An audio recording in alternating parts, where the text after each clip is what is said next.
Bonjour et merci de nous retrouver pour La Foi prise au mot, votre rendez-vous de formation et de réflexion sur KTO. L'actualité de l'Église nous tourne ce mois-ci vers l'Afrique du Nord avec le voyage du pape Léon XIV en Algérie.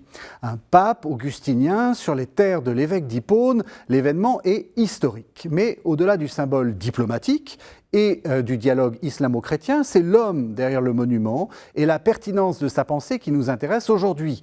On réduit trop souvent saint Augustin au récit de sa conversion, ou pire, on fait de lui le grand coupable d'un christianisme culpabilisant qui mépriserait le corps et la sexualité.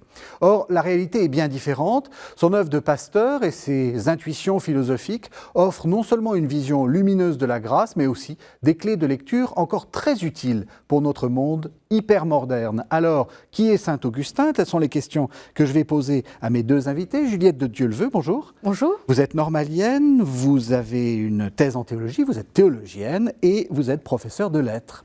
Et puis, Père Elom Kodjo-Blasso, bonjour. Bonjour. Vous êtes de l'ordre de Saint-Augustin et j'ose dire, ça se voit. Vous êtes, alors, peut-être que vous pourriez nous décrire votre habit parce que c'est assez curieux. On a l'impression que dans le monde francophone, les moines augustins sont assez peu représentés. Est-ce que c'est vrai? Oui, c'est vrai. Merci d'abord pour l'invitation. Ah, c'est un plaisir, vraiment. L'ordre de Saint-Augustin est vraiment un ordre un peu plus dans le monde anglophone.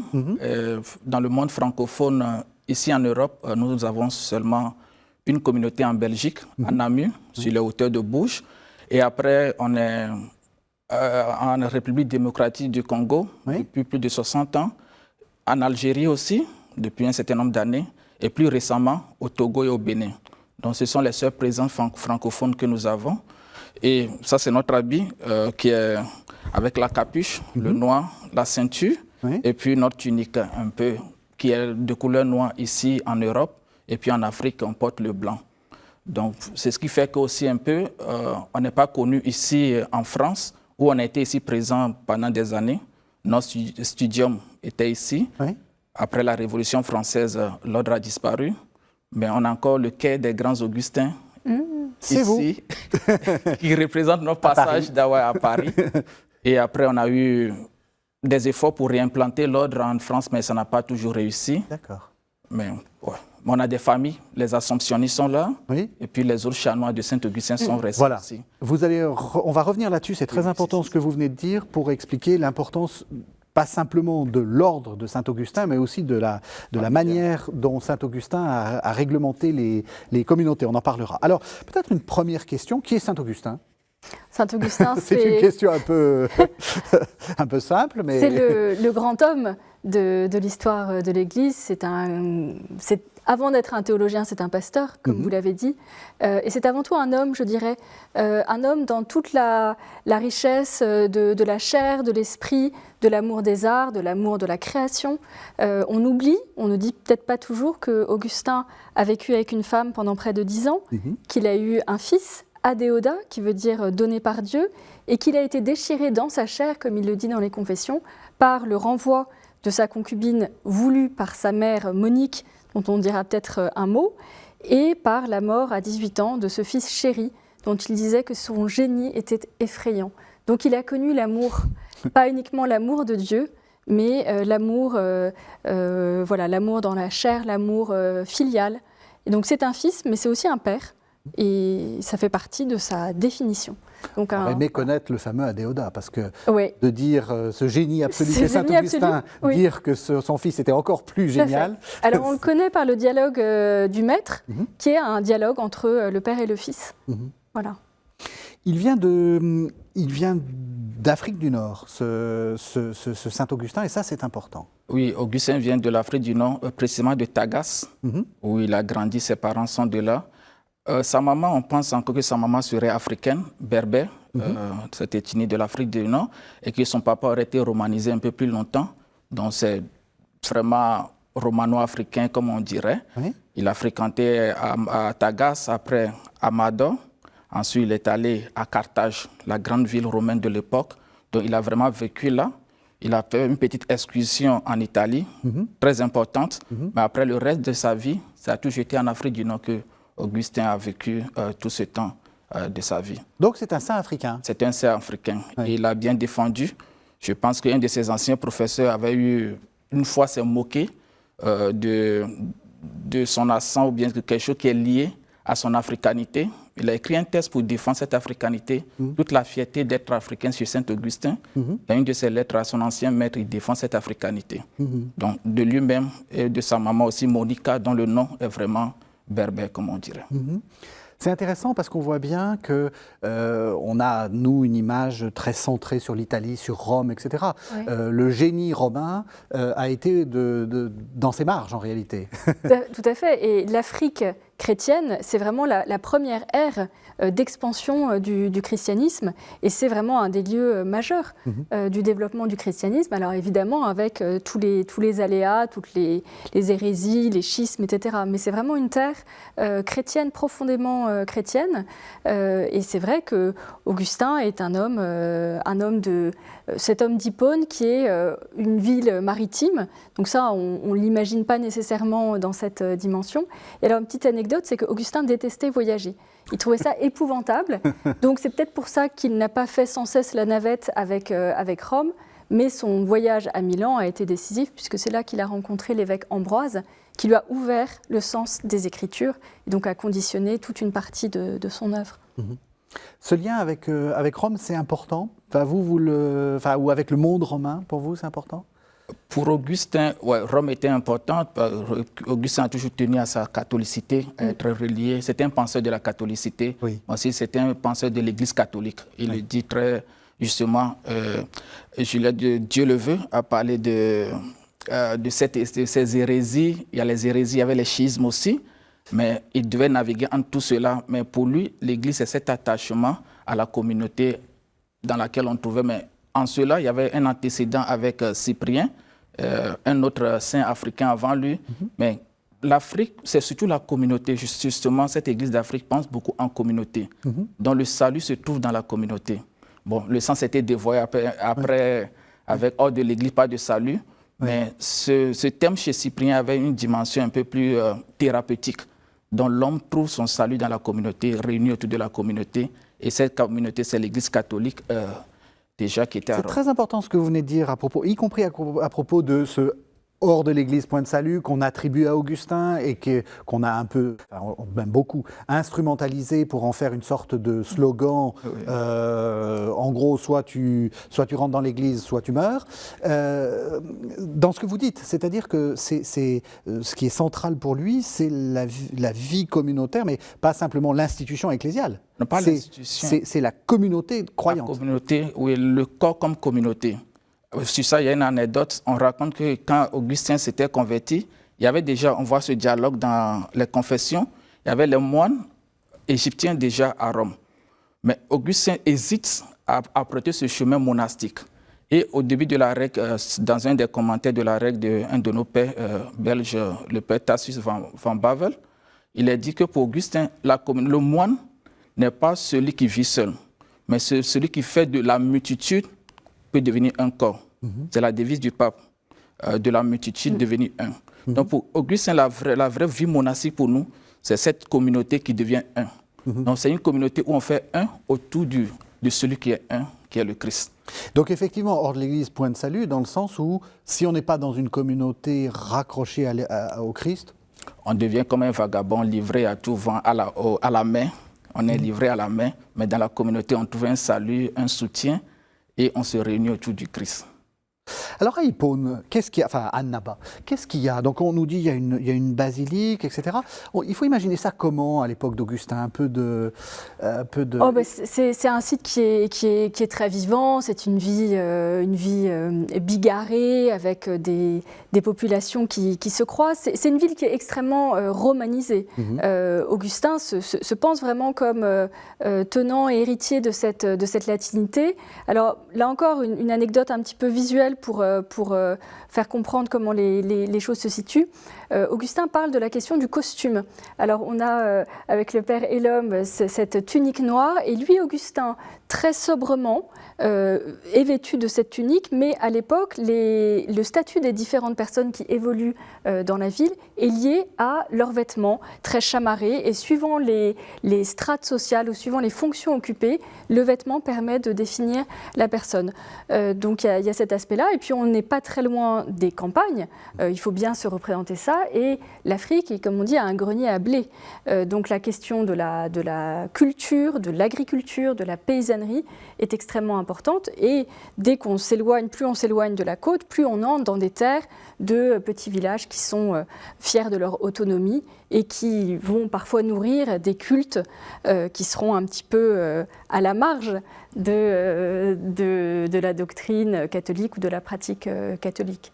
Alors on imagine Saint-Augustin travaillant dans son cabinet de travail, etc. En fait, quand on se met mentalement à l'époque, je viens voir Augustin, l'évêque d'Hippone. D'abord, je vais dans un palais, je vois un très grand seigneur et quelqu'un qui, a priori, enfin si je ne connais pas tout ce qu'il a écrit, s'occupe d'administration, de... Totalement. Sa vie, c'est ça. La vie d'évêque, c'est, on va dire, 90% de présence et de disponibilité aux affaires de son peuple, aux affaires d'héritage, aux affaires de cadastre, aux affaires administratives. Et comme Augustin est un homme entier, généreux, il ne va jamais reculer devant une démarche, y compris un peu humiliante, où il va faire antichambre chez un haut fonctionnaire de l'Empire pour arranger une affaire qu'on est venu lui soumettre. Et il dit d'ailleurs dans les Confessions, au livre 10, qu'il regrette de ne pas avoir assez de temps à consacrer à l'étude de l'écriture, à la prière, et que ce qui lui reste de temps disponible, il se dépêche de l'employer à l'étude, mais également à dicter ses œuvres. Alors c'est un petit dormeur, comme beaucoup de responsables politiques, de grands évêques, et de papes. Et ce qui veut dire qu'il a une armée de sténographes, de dactylographes, présents jour et nuit pour dicter ses œuvres, et il en a souvent plusieurs en chantier en même temps, et toutes les lettres, parce que la correspondance d'Augustin, c'est quelque chose qui est remarquable et qui est en train d'être redécouverte par la recherche. Vous l'imaginez comme ça, vous, très occupé, enfin un peu comme votre confrère le pape, quoi, c'est-à-dire plein de choses. Oui, très occupé, il dormait peu, il ditait la nuit, mais aussi il ne faut pas oublier que c'était aussi un moine. Ça, c'était un peu plus important parce que quand Auguste avait été choisi comme prêtre, une des conditions, à part étudier, redécouvrir la Bible et découvrir le sens du sacerdoce, il a tenu à avoir son monastère avec lui. Donc, c'était une dimension où il trouve aussi tout le temps qu'il perd, mais il le trouve aussi dans un soutien. On revient à cette question de la communauté pour lui. C'était très important pour lui d'avoir une certaine communauté qui le soutient dans sa tâche. C'est-à-dire que concrètement, il vivait dans une sorte de monastère. Oui, dans un monastère. Avec des chanoines autour de lui, enfin. Avec des chanoines autour de lui. Bon, il y a toujours des débats. Quel type de monastère? C'était d'abord des chanoines, c'était des laïcs. Bon, ça, c'est un débat entre l'ordre de Saint-Augustin et puis les chanoines, un vieux débat. Mais quoique Augustin vivait dans un monastère avec des frères qui l'entouraient. Et sa table était toujours ouverte. Lui-même était assez frugal, c'est-à-dire qu'il n'avait pas de grands besoins, mais il tenait à ce que la table soit accueillante, soit généreusement fournie. Et en fait, tout ce qu'il ne prenait pas pour lui, il voulait le donner aux autres. Un correspondant lui dit « Qu'est-ce que je pourrais vous offrir ?» Par exemple, une tunique, un manteau. Et il dit « Non, gardez l'argent et donnez-le aux pauvres. » Donc c'était cela, cette générosité, cette humilité. C'est une de ses qualités primordiales, l'humilité. Alors ça, c'est tout à fait contre-intuitif, hein, parce qu'on imagine le théologien, pas orgueilleux, mais assuré. C'est un humble parmi les humbles, et c'est un trait qui rejoint notre pape Léon XIV et qui rejoignait à l'époque Benoît XVI, qui était aussi un augustinien à sa manière, différemment. Peut-être pour réagir à ce que... Augustin, il donnait beaucoup aux autres, mais il avait aussi son sens de la justice et de l'équité. Dans la règle, notre règle, il dit à chacun selon ses besoins. Donc, on ne partage pas justement. Chacun a des besoins. Les besoins de Régis sont différents des besoins de Juliette. Donc, il faut séparer les besoins. Donc, ça, c'est très important. Même dans une communauté augustinienne aujourd'hui, les besoins de chacun, on donne à chacun selon ses besoins. Donc, cette dimension de sa justice et de l'équité aussi est très importante. Oui, et pas dans... Enfin, moi, ce qui me frappe beaucoup dans cette règle, on va y revenir, hein, c'est cette forme d'équilibre. Enfin, il y a des règles qui porte vers l'ascétisme, c'est presque une sorte de machine à faire de l'ascétisme. Là, on sent qu'on est... Voilà, il ne s'agit pas de devenir riche, etc. Mais il y a quelque chose d'assez raisonnable. Est-ce que vous êtes d'accord avec ça? Je suis d'accord, plus ou moins. Ah, c'est surtout le moins qui m'intéresse. Parce qu'on a des moments aussi, il insiste sur le jeûne, oui, sur la pauvreté. Mais excusez-moi, pour revenir à la question du début, c'est vraiment un homme qui parle, Augustin. C'est quelqu'un qui a vécu, qui a travaillé, qui a eu une femme, qui a eu un enfant. Donc, il a eu des besoins. Donc, c'est quelqu'un qui écrit une règle à partir de son expérience. Quand il écrit de son expérience. Ce n'est pas un moine dans son monastère qui écrit. Oui. Donc, ce n'est pas un intellectuel simplement qui écrit. Donc, c'était un enseignant qui a eu des élèves, c'était un pasteur qui a connu des gens, c'était un politicien à peu près à Milan qui a connu des gens. Donc, quand il écrit une règle, il est conscient de tout ce qui se passe. Donc, il y a toutes ces dimensions qui rentrent dans sa règle. Donc, il sait que chacun a un besoin qui est différent de celui de l'autre. Et que tout le monde ne peut pas jeûner. Il demande à ceux qui peuvent de jeûner, ceux qui ne peuvent pas de ne pas jeûner. Lui-même, il jeûnait des fois, mais non, il n'imposait pas le jeûne à ses frères. Donc, c'est une règle très humaine. Très tolérante. Et dans ce que le Père et l'Homme décrivait de toutes ces expériences qu'il a eues, c'est vrai qu'il a été prof, il a eu des extinctions de voix qui l'ont empêché de faire cours. Il a eu des élèves extrêmement perturbants.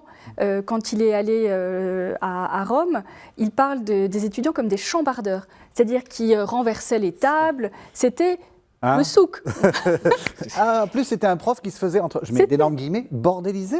Exactement. Quelle horreur. Et il y avait aussi des élèves qui étaient des mauvais payeurs, qui allaient de prof en prof, et lui s'est retrouvé sans un sou. Il faisait cours innocemment et donc il n'était pas payé.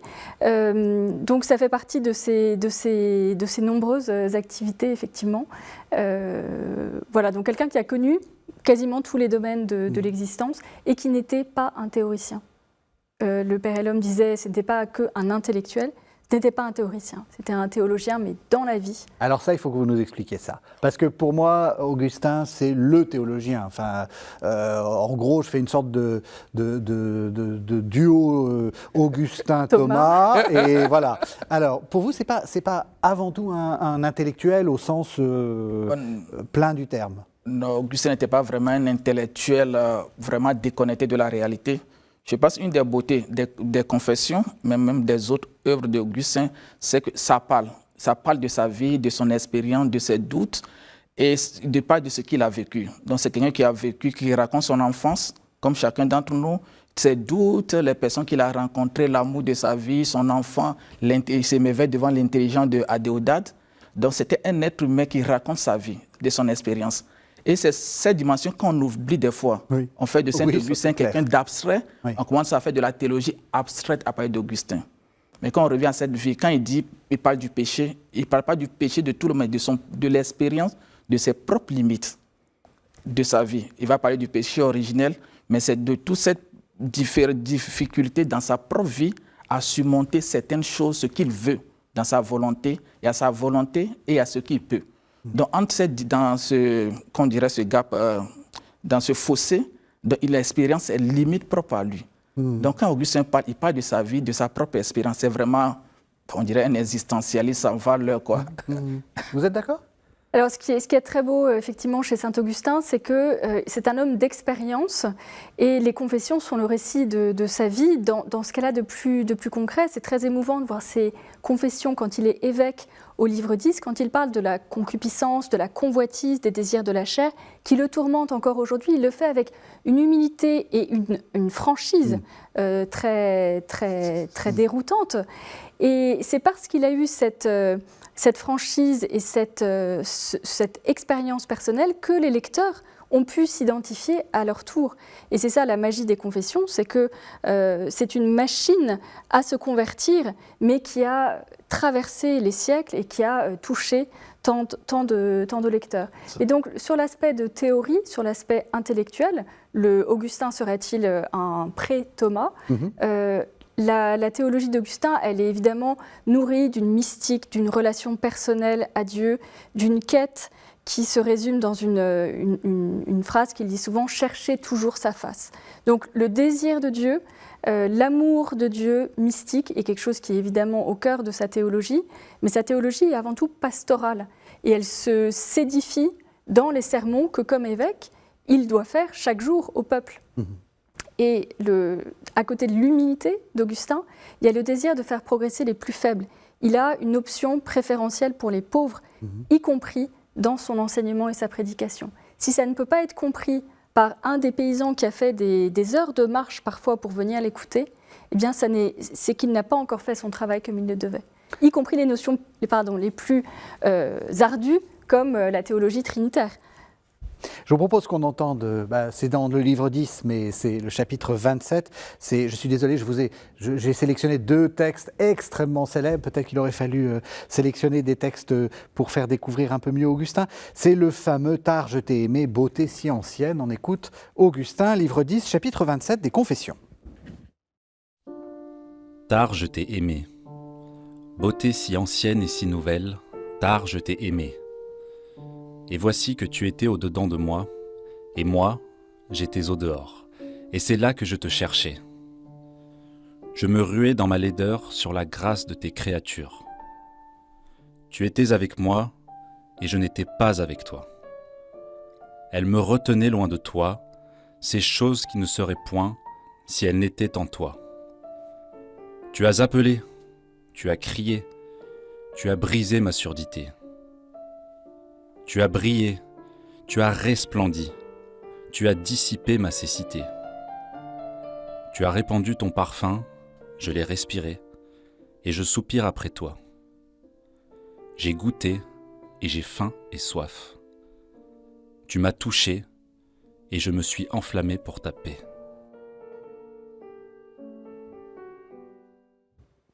Voilà, vous êtes toujours sur KTO, La foi prise au mot. Nous sommes en compagnie de Juliette de Dieuleveux, théologienne et professeure de lettres, et du Père Elhomme Kodjoen Blasso de l'ordre de Saint-Augustin. Et on parle évidemment de Saint-Augustin.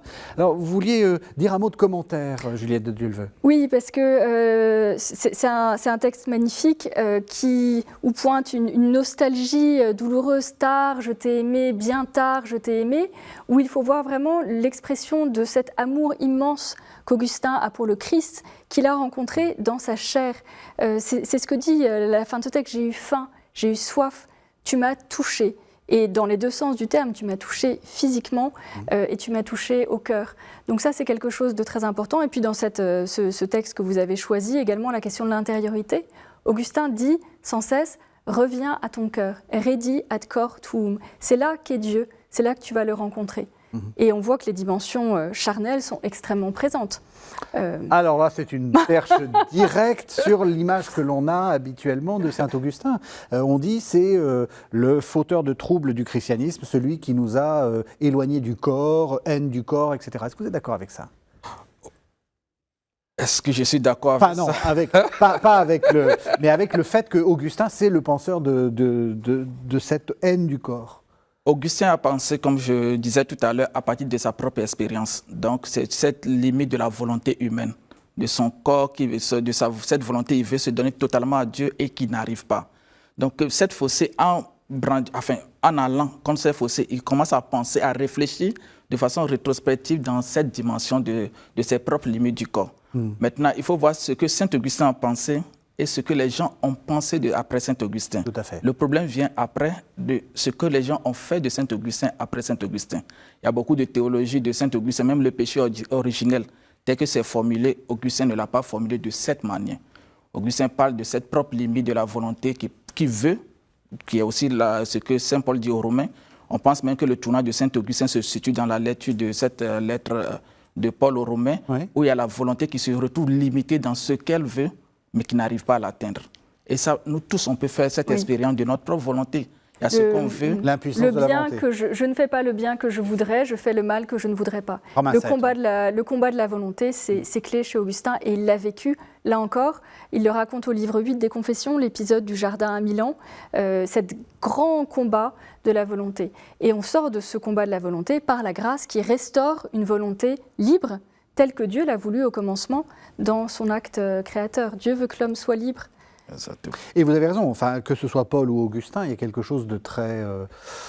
je ne trahis pas ma vie interne. Tout être humain, je pense, voit bien qu'il y a quelque chose de faillé en lui. Enfin, on veut des choses et on n'y arrive pas, et on fait des choses qu'on ne voudrait pas faire. Il y a toute cette distance qu'on expérimente dans sa propre vie, de ce qu'on voudrait, ce qu'on peut. Il y a toute cette distance. Et c'est ça qui fait, je disais, la beauté de Saint-Augustin, qui pense à partir de cette distance et qui sait qu'il y a un fossé entre ce qu'il ne peut pas atteindre. Et je parlais tout à l'heure de dans ses premiers écrits, il raconte le parcours du chrétien ou bien de l'homme comme un voyage en mer. Il est d'Hippone, qui est une ville maritime, et il parle de sa vie comme quelqu'un qui arrive au port, mais qui n'arrive pas à atteindre la terre ferme. Donc, entre arriver au port, atteindre la terre ferme où se trouve Dieu, il y a une distance. Et là, il appelle au secours, le christianisme. Donc, c'est comme ça qu'il définit sa conversion dans les premiers livres. Donc, il y a une volonté d'arriver sur la terre ferme, mais il y a cette difficulté d'arriver au port, de sauter sur la terre. On a besoin d'aide. Donc, il y a toutes ces dimensions, on dirait la grâce ou le don, mais il y a tout ça qu'on a besoin de quelqu'un pour nous aider à sortir de l'eau et arriver sur la terre ferme. Donc c'est quand même un penseur de la grâce, on est bien d'accord. C'est un penseur de la grâce, et en amont de la grâce, un penseur du don. Ça, c'est extrêmement important, on ne le dit pas toujours, parce que la grâce, c'est comme cette lecture sombre, janséniste d'Augustin, donc cette réception qui a modifié un petit peu, qui a infléchi dans un sens qui n'y était pas au départ certaines doctrines d'Augustin. Mais la doctrine de la grâce a un petit peu fait oublier que chez Augustin, tout ce qui est premier, c'est la création comme un don de Dieu. Dieu, pour lui, est celui qui ne sait que donner. L'homme est donné à lui-même dans son existence. Et Augustin ne cesse de rendre grâce à Dieu pour ses dons. Je te rends grâce, ô mon Dieu, pour tous tes dons. Et c'est vraiment un leitmotiv de son œuvre, notamment dans les confessions. Et cette idée que le Père soulignait de l'homme qui arrive au port mais n'arrive pas à aller sur la terre ferme sans le secours du Christ, eh bien, ça rejoint l'idée très importante dans son œuvre, et notamment dans la Cité de Dieu, de l'homme comme un pèlerin, un homme qui est en voyage. Il n'aime pas voyager, mais il se pense comme le pérégrinus. Et on est en chemin vers cette cité céleste, ce qui ne veut pas dire qu'on doit se détacher du monde. On doit vivre, comme le disait la lettre à Diognète, qui est plus ancienne, les chrétiens sont du monde, dans le monde sans être du monde.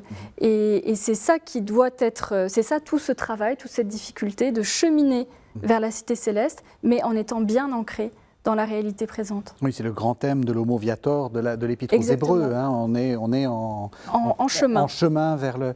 Alors, ce que vous venez de dire est très important. Et j'avais dit, on va commencer par déconstruire la mauvaise légende et ensuite montrer l'actualité. Mais là, je crois qu'il faut qu'on parle tout de suite de l'actualité. Vous dites c'est un penseur du donné. Oui. Ça, c'est très actuel parce que nous ne voulons pas, nous ne supportons pas le donné dans le monde actuel. Nous ne supportons pas le donné. Par exemple, le monde tel qu'il est. Tout à fait. Oui. Et c'est une pensée qui vient beaucoup d'Hannah Arendt, qui parle, elle, dans la condition de l'homme moderne, d'un ressentiment envers le donné, ressentiment envers le fait de ne pas être à soi-même son propre créateur, ni le créateur de l'univers, et donc d'en vouloir à tout ce qui est donné.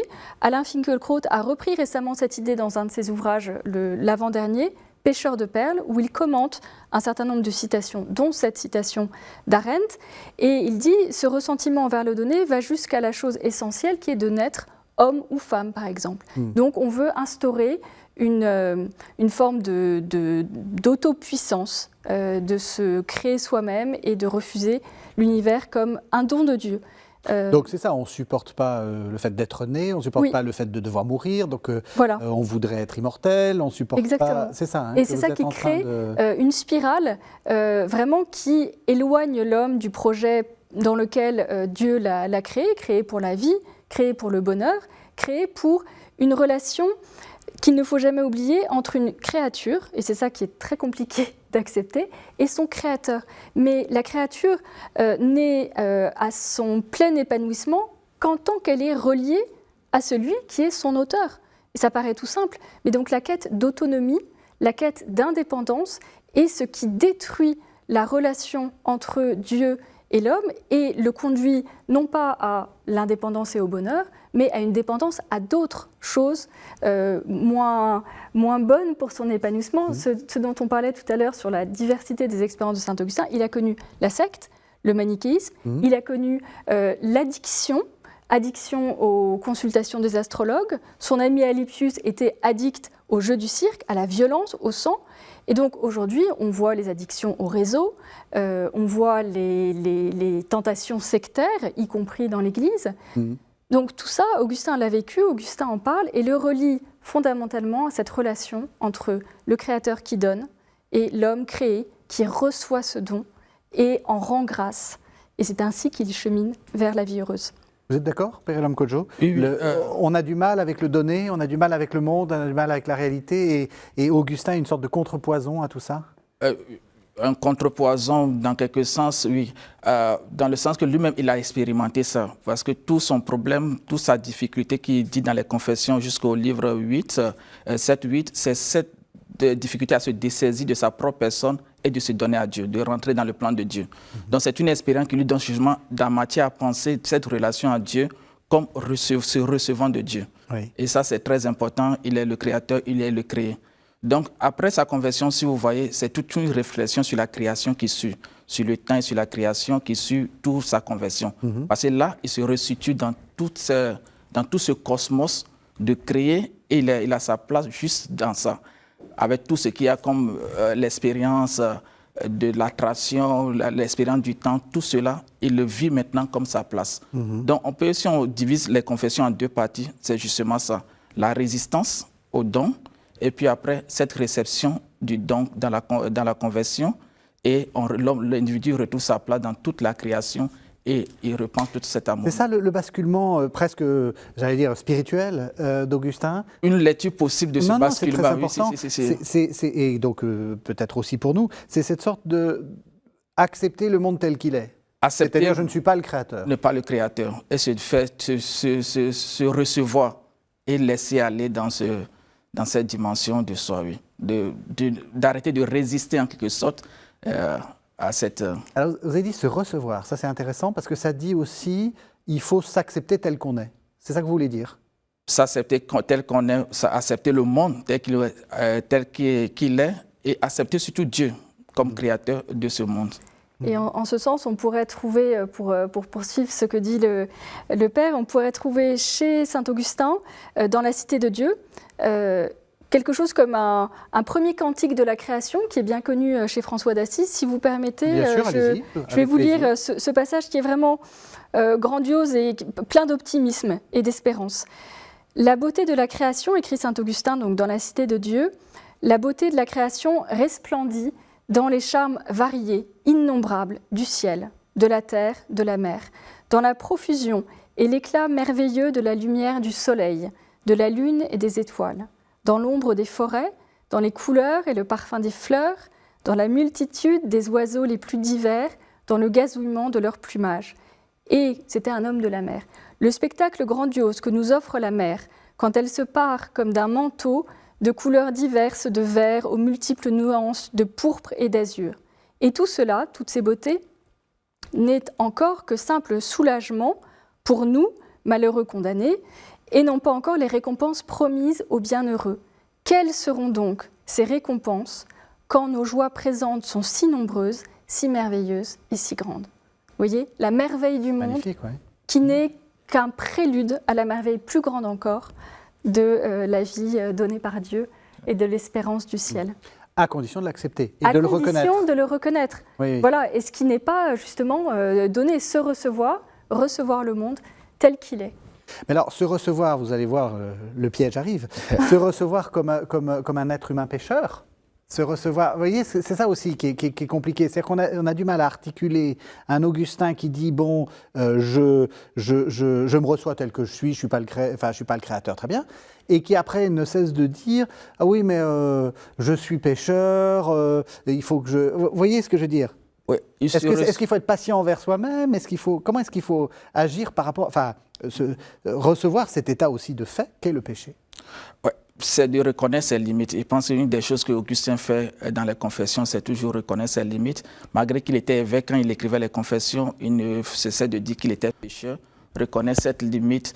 Et le péché, bon, il faut d'abord voir qu'est-ce que Augustin appelle par péché. Oui. Voilà, moi, depuis, je parle surtout de limites, de l'expérience de soi, oui. De défaut de Dieu. Il pense souvent le péché comme une proximité à Dieu, Donc, plus on s'éloigne de Dieu, on tombe dans cette dimension où Dieu nous manque et on manque à Dieu, mais Dieu nous manque. Et Dieu est le bien, le grand bien. Plus on s'approche du bien, on est dans le bien. Plus on s'en éloigne, on manque de bien. Donc, nos actions nous font défaut à ce niveau-là. Donc, Augustin, il reconnaît cette limite qu'on peut manquer de Dieu, on peut manquer de bien, qui va se traduire dans nos actions, mais on y va comme ça, quoi. Et le péché, on ne dirait pas que c'est un défaut de fabrication de l'homme. Non. Mais voilà. Ça voudrait dire que le concepteur et Dieu n'est pas très... Ouais, non, on tombe dans le péché quand on s'éloigne de Dieu. C'est ça, la conscience du péché, elle naît de la conscience du salut et de la grandeur du Christ qui vient dans l'humanité, dans la chair, sauver l'homme, comme vrai Dieu et comme vrai homme. Et donc il faut presque inverser la perspective, non pas partir du péché originel, comme un donné, comme un dogme.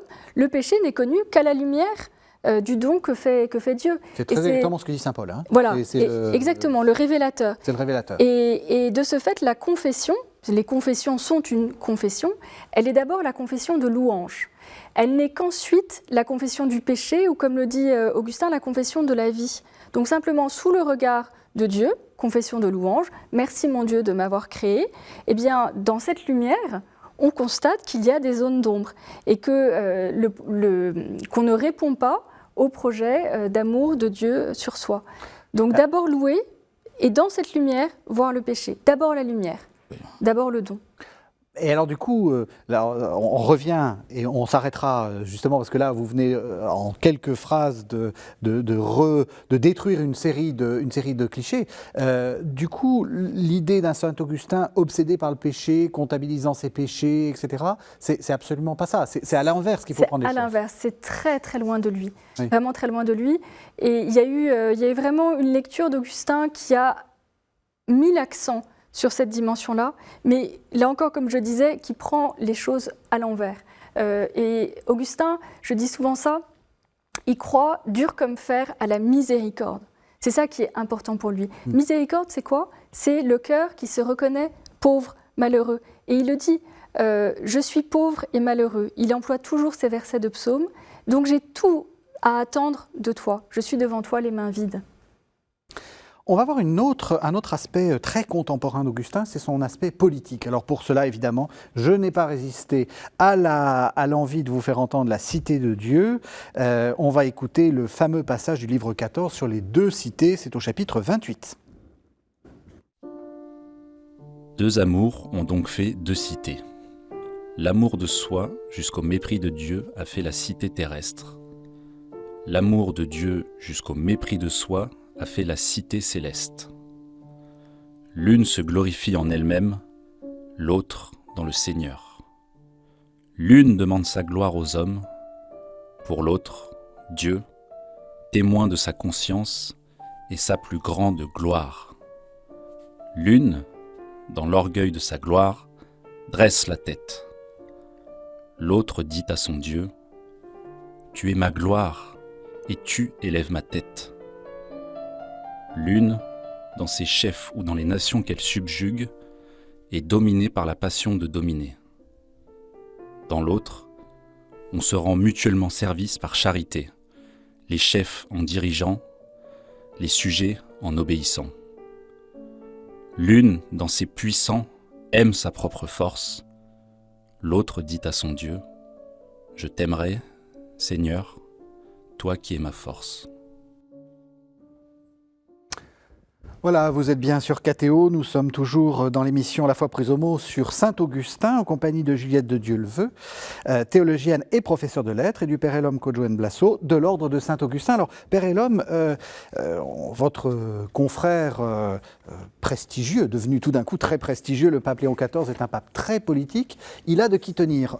On voit bien qu'Augustin, c'est aussi un des penseurs, enfin un des fondateurs de la pensée politique. Oui, Augustin est un peu un des penseurs de la théologie politique, oui, qui va penser toute la question de la cité romaine, de la cité, dans la cité de Dieu. Mais bien avant ça, il avait déjà abordé la question de la chute de Rome, des guerres et du sens de cette cité terrestre. Quel est le but de notre cité terrestre, mais où nous allons en pensant l'homme comme un pèlerin, un peregrino sur terre, mais aussi l'idée principale qu'il y a deux cités ici aujourd'hui, aussi qu'il y a deux agis. Nos agis définissent notre type de citoyenneté. Mais aussi une chose importante, aussi, c'est même ça, il fournit aussi une définition de la cité terrestre comme ensemble de personnes unies par un objectif. C'est une citation qu'on trouve chez Joe Biden, quand il a été élu, pour définir un peu dans son discours inaugural. Il cite Saint-Augustin comme ce texte de Saint-Augustin sur la cité comme un ensemble de personnes réunies dans un même objectif vers une même fin. Et oui, ça, vous me l'avez appris. Hein. Ouais. On a discuté un peu pour préparer l'émission. Peut-être les téléspectateurs américains qui nous écoutent, on l'espère nombreux, le savent, mais Augustin aux États-Unis a une très forte influence sur la politique américaine. Oui, je parlais de cette citation de Joe Biden, que beaucoup de théologiens n'ont pas trouvé très juste dans sa définition. Peut-être. Mais après, on a le vice-président Didier Vance, qui avait dit que c'est sa lecture des confessions qui a été le moteur de sa conversion. Il n'est pas catholique, il est devenu catholique, mais c'est sa lecture des confessions qui l'a aidé, Saint-Augustin, la rencontre de Saint-Augustin, qui a été un moteur de sa conversion vers le catholicisme. Et dernièrement, avant le décès du vénéré pape François, il y a tout eu un débat aux États-Unis sur l'ordre amoris, justement sur la définition augustinienne de cet ordre amoris. Il y a la définition que les Américains, enfin Didier Vance donnait, et puis ce que le pape François donnait. Dans l'ordre de l'amour, il faut se préférer à soi, où commence l'amour. Donc c'est tout un débat sur la clarification des sens. Donc il y a tout un débat de Saint-Augustin dans la vie politique qui arrive des fois dans la vie politique américaine. Donc il définit la cité comme une première citoyenneté qui est assez simple à comprendre. On est citoyen d'une société qui est organisée vers un but, mais il y a cette citoyenneté céleste. Alors qu'est-ce que ça signifie ça ? Alors, cette situation, on commence à se profiler déjà dans les premières œuvres d'Augustin et on arrive dans un des premiers livres sur la catéchèse qui pense au niveau de la catéchèse. Il disait comme ça que le catéchisme prépare les citoyens de la cité céleste. Ouais. Il distingue deux cités, Jérusalem et Babylone, qui sont aussi deux logiques. On va voir certains qui sont basés sur l'amour de Dieu, Jérusalem, et l'amour de soi, Babylone. Et nous sommes tous des pèlerins vers la Jérusalem céleste. Le catéchisme, il forme les citoyens de cette Jérusalem céleste. Mais en attendant, nous sommes sur cette terre comme deux cités mélangées. C'est ça. On appelle ça le corpus mixtum, si je me trompe, le corpus mixtum, dans le corps mélangé. Dans cette cité sur terre, il y a les citoyens de la cité céleste et puis les citoyens de Babylone qui sont mélangés. Comme le bon grain et l'ivraie. Et l'ivraie, voilà. Il faut laisser pousser jusqu'au bout. Donc il ne s'agit pas d'arracher les mauvais. Au contraire, il faut les laisser pousser aux côtés des bons et par cet exemple, par cette recherche d'une communauté, d'une fraternité, pouvoir les conduire jusqu'au terme qui est la Jérusalem céleste, notre mère, comme dit saint Paul. Une chose très importante sur les deux cités mélangées, mais c'est que c'est dans le cœur, pour revenir à la question du péché, dans le cœur de chacun de nous, les deux cités cohabitent, mélangées. Et c'est aussi la patience envers nous-mêmes. Il ne faut pas tout couper d'un coup, mais il y a une certaine patience à avoir avec nous-mêmes qu'on aura dans notre cœur, la Jérusalem et Babylone dans nos cœurs. Et il y a tout un temps de maturité, le sens de la catéchèse, de l'éducation, de la formation, pour pouvoir comprendre et devenir un véritable citoyen de Jérusalem. Et la patience se joue vis-à-vis de soi-même, effectivement, puisque ces deux cités sont mêlées dans notre cœur, mais elle doit se jouer aussi vis-à-vis de l'histoire. Et pour Augustin, j'ai dit que Dieu était le donateur, il est à la fois créateur et modérateur. C'est-à-dire qu'il sait, comme dit Augustin, ce qui convient à chaque moment de l'histoire. Donc la patience des hommes va de pair avec la patience de Dieu, qui sait que son projet vise à édifier cette cité céleste, mais qui prend le temps d'accommoder l'homme à son projet et d'accommoder les hommes ensemble dans la communauté qu'ils vont pouvoir former. Donc l'histoire a du sens. L'histoire a du sens. Oui, et c'est le sens de la cité de Dieu, de montrer que l'histoire a du sens. Et de ne pas créer une société de purs qui se tiendrait à l'écart de ceux qui ne se comportent pas selon l'Évangile. Vous avez dit, on va revenir un peu sur la question du péché, vous avez dit les deux cohabitent. Est-ce que ça veut dire que le moi, le registre de la cité de Babylone, c'est le moi pécheur qui cohabite avec le moi parfait qui est le registre de la cité céleste? Est-ce que c'est comme ça qu'il faut le voir? D'une certaine façon, oui, mais si on va sur le registre qui est propre dans la catéchèse du registre de l'amour. Oui. C'est le registre qui peut-être... Excusez-moi, Non, mais c'est moi-même qui ai pris l'exemple. C'est le registre qui s'aime beaucoup au détriment des autres et de Dieu. Oui. Et il y a le registre qui aime Dieu et les autres au détriment de soi. C'est Donc, ça. l'amour de soi, non, l'amour de Dieu et du prochain est la balance pour mesurer. Donc, plus on monte de soi, le prochain Dieu, ou bien Dieu, le prochain, on va de cette balance. Donc, il y a ceux qui s'aiment jusqu'au mépris de Dieu, Oui. et il y a ceux qui aiment Dieu jusqu'au mépris de soi. Donc, c'est la différence, c'est la balance. C'est ça, c'est la même logique que tout à l'heure, c'est-à-dire c'est se reconnaître comme créature, se reconnaître comme pécheur. Il y a une question de hiérarchie. Quoi. Hiérarchie de trucs là. C'est le mot juste, c'est un peu d'hiérarchie dans l'amour. Ordo amoris, on revient sur cet ordo amoris. Et tout est évalué à l'aune de ce double commandement de l'amour de Dieu et du prochain, y compris l'interprétation des Écritures, y compris la prédication. Augustin dit, si tu n'es pas allé dans ton commentaire ou ton appropriation de la parole de Dieu jusqu'à l'amour de Dieu et du prochain, tu n'as encore rien fait. Donc c'est vraiment la fine pointe, cet amour de Dieu et du prochain, qui sont inséparables l'un de l'autre. Mais le mépris de soi n'est pas se mépriser soi-même. Il faut au contraire que le registre de la cité terrestre et de la cité céleste aime en lui les dons de Dieu. S'il n'aimait pas toute sa personne unifiée, il ne rendrait pas hommage et justice à son Créateur. Il a le droit d'aimer sa chair. Il a le droit d'aimer sa chair. La chair est bonne en son ordre, répète Augustin sans cesse. Ça, c'est tout à fait contre-intuitif. Hein. La chair est bonne. Oui. Et comme il le dit, un argument par l'absurde, il dit, si la chair ne servait de rien, pourquoi le Christ se serait-il fait chair ?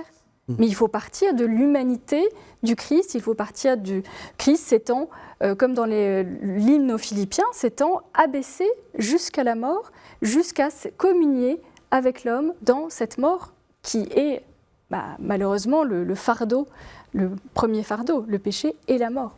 Je pense que dans la doctrine chrétienne, il revient sur ça, sur la question de s'aimer soi-même. Oui. Ça c'est de mesure. Tu ne peux pas aimer l'autre si tu ne sais pas ce que c'est que l'amour et si tu ne t'aimes pas soi-même. Mais il pense que peut-être le mot mépris un peu, mais c'est la question de dire, oui, tu prends la base comme toi-même, tu t'aimes, ça c'est une base, mais tu ne deviens pas sacré. C'est ça. Tu ne te sacralises pas toi-même, mais tu rentres dans une communauté d'êtres qui se relie encore à l'amour. Encore une question de hiérarchie. D'hiérarchie. Mais donc ici, chez Augustin, le péché n'est pas la norme. Ça, je pense que c'est une mauvaise lecture, mais c'est l'amour. Voilà. C'est ça. C'est l'amour, chez Augustin, c'est l'amour qui est la norme. C'est Dieu qui nous a aimés et nous commande de l'aimer et d'aimer aussi nos prochains. Et c'est cet amour qui est... Augustin, on peut dire que c'est l'amour avant tout. Oui. Et c'est la raison pour laquelle, dans les représentations, la très belle fresque de Botticelli ou bien de Philippe de Champaigne, c'est le cœur enflammé. Oui, c'est ça. Donc on voit ce cœur qui brûle, brûlant d'amour. Et puis évidemment, on a un stylet et un rouleau d'écriture. C'est un théologien quand même. C'est un théologien, mais c'est un cœur battant d'amour. C'est pour ça qu'il parle tant aujourd'hui. On a besoin d'amour. Ça vient des confessions, même après sa conversion. Il dit, tu nous as transversé d'une flèche, nos cœurs d'une flèche, et nos cœurs s'est enflammé d'amour pour toi. Et ça devenu tu as frappé mon cœur. Ouais, tu as frappé mon cœur. Ouais. Et c'est le logo de l'ordre de Saint-Augustin. Alors justement, et on arrive à la toute fin de l'émission. Quelle est l'importance d'Augustin pour la vie religieuse ?